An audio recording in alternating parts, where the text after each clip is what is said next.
తీరములోన బావిలోన వెలసిన దేవ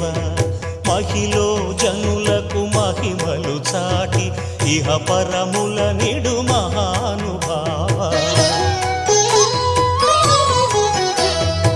ఇష్టమైనది వదిలిన నీకడ ఇష్టకామ్యములు తీర్చే గణపతి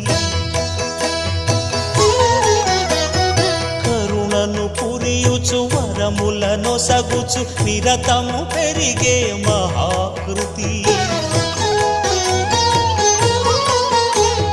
సకల చరాచర ప్రపంచమే సన్నుతి చేసే విఘ్నపతి నీ గుడిలో చేసే సత్య ప్రమాణం ధర్మదేవతకు నిలుపును ప్రాణం విజయ కారణం